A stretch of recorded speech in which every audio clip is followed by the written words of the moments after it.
Well, one of the first things I learned was that when I was born, there was no Israel. So where did this come from? Well, what I discovered was that there was a movement that began over a century ago and began operating in Europe and in the United States. It was and is a political movement that has profoundly and negatively impacted our country. It has tragically impacted the Middle East, and it has dangerously impacted the entire world. And yet most of us, I think, have never heard of it and could certainly not define it. It's political Zionism.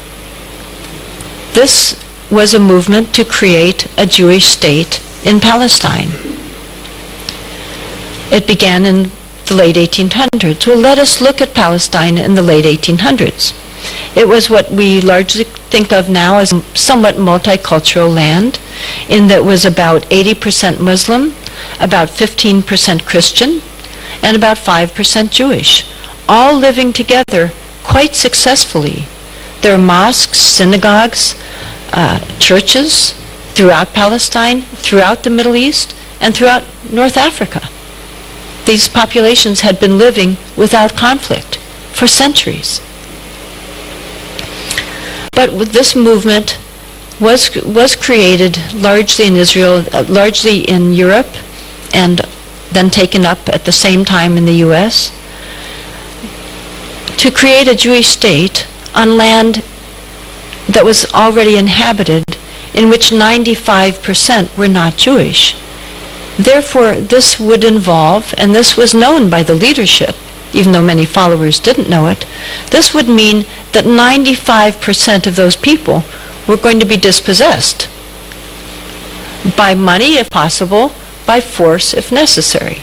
This was written in Zionist journals early on. Now, my book and my talk concentrates on the U.S. aspect of all of this. What surprised me in my research is how early and how active this movement was in the United States. A movement I'd never heard of, although I was born here, and my parents were born here, and some ancestors go back to the beginning.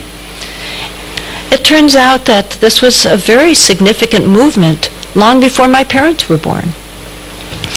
And then by 1910, there were already 20,000 Zionists in the U.S. They included lawyers, professors, and businessmen. It was already in 1910 a movement to which congressmen listened. Then in 1912, we had a very significant development. A prominent lawyer named Louis Brandeis became a Zionist.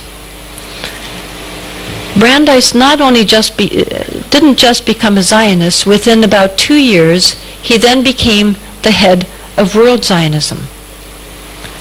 This was public. It's not some secret knowledge. It's just that most of us don't know it. And then within a few years, he was also a Supreme Court justice, named by Woodrow Wilson. When you're a Supreme Court justice, you're supposed to resign your various board memberships and affiliations, because you're supposed to not have any conflict of interest but be neutral. So he did resign his leadership of World Zionism, but in reality he continued it. He would receive reports in his Supreme Court chambers by his loyal lieutenants, and then he would give them directives to go out and to follow in work for Zionism. And this is mentioned in a number of very reliable books. If you get my book, you'll see that my book is over half footnotes. It's all cited. By the way, one of his loyal lieutenants also went on to become a very prominent Supreme Court justice, Felix Frankfurter. So I'd read that. That to me was shocking right there. But then I discovered something more. So I'll give you my citations for this next information so you can evaluate whether you find it reliable or not. The way I did my research is I would read books, then I would look at their footnotes to see where they had gotten that information. Then I would often get those books and read those footnotes, and then order those books and read those footnotes, and on and on. So one of the books that I read was really a fairly well-known one, Israel in the Mind of America, published by a very mainstream establishment publisher, and the author was a very mainstream author. He had been diplomatic correspondent for the New York Times. He had been at Harvard. He had written a number of well-regarded, very establishment nonfiction books. Well, in this book, he had a few pages in which he told about a secret Zionist society that had operated in the United States, of which Louis Brandeis, while a Supreme Court justice, had been a leader. So I looked at where he got that information, and I went to that source. It turned out to be from a scholarly journal called the American Jewish Historical Quarterly, a very respected journal. So then I looked at the author. Well, is this a reliable author? Who wrote this very, to me, explosive information? And turned out to be a well-regarded Israeli historian at a mainstream Israeli university.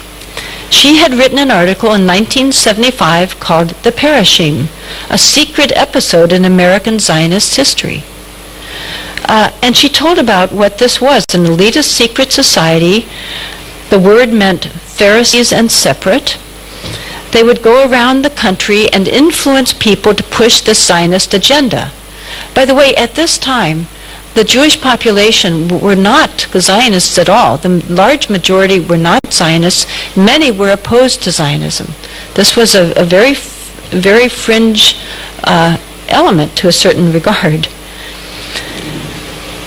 Then in this secret society, they even had a secret induction ceremony, so that when somebody joined the society, and many, their membership included professors and Harvard, recent Harvard graduates, and doctors, significant people around the country were sometimes members. And in this initiation ceremony, they were told by the inductor, and they swore to this, "Until our purpose shall be accomplished, you will be the fellow of a brotherhood whose bond you will regard as greater than any other in your life, dearer than that of family, of school, of nation."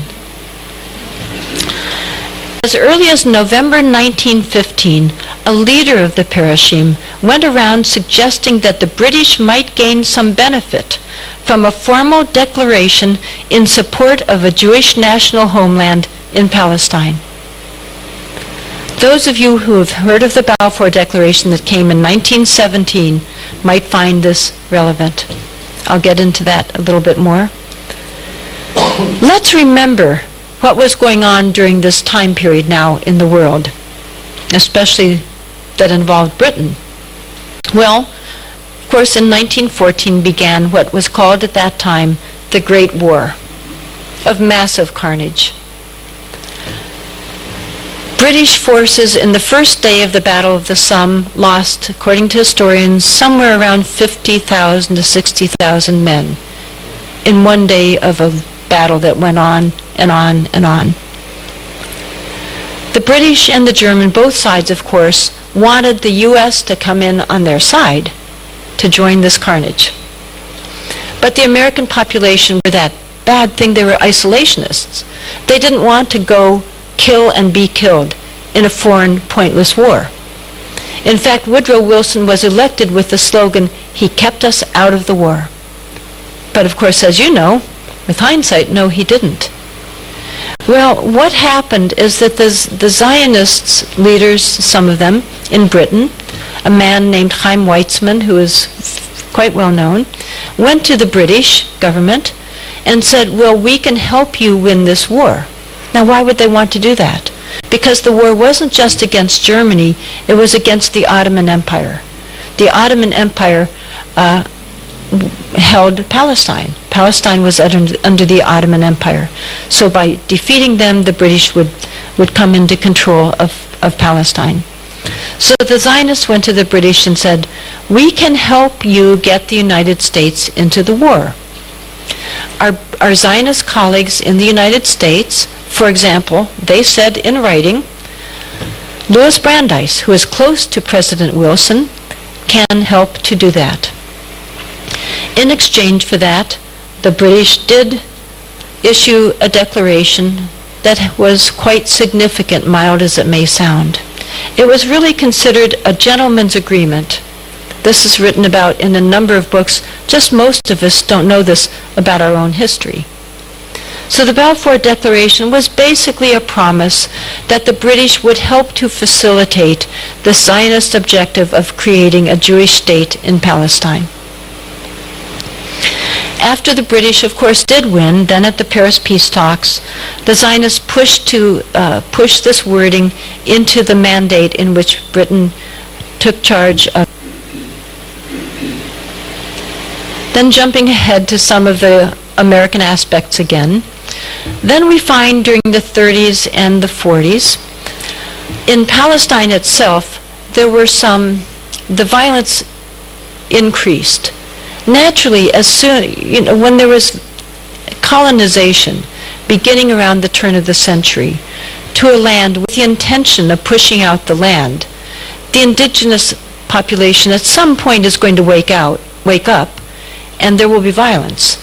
That has happened in the early 20s, and again in 1929. There was violence between the two populations. Then as now, the large number of those killed were the Palestinians. So as the violence increased, there were some terrorist organizations created in Palestine by the Zionists. One of them led by two of them led by future Israeli prime ministers. And those terrorist organizations in Palestine, the Irgun and the Stern Gang, it turns out had front groups in the United States with duplicitous names.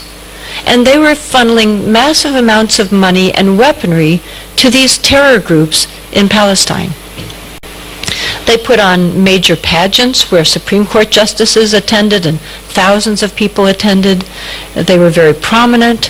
One of them was led by a man named Peter Bergson, people thought. His real name was Hillel Cook. He was the operative for the Irgun.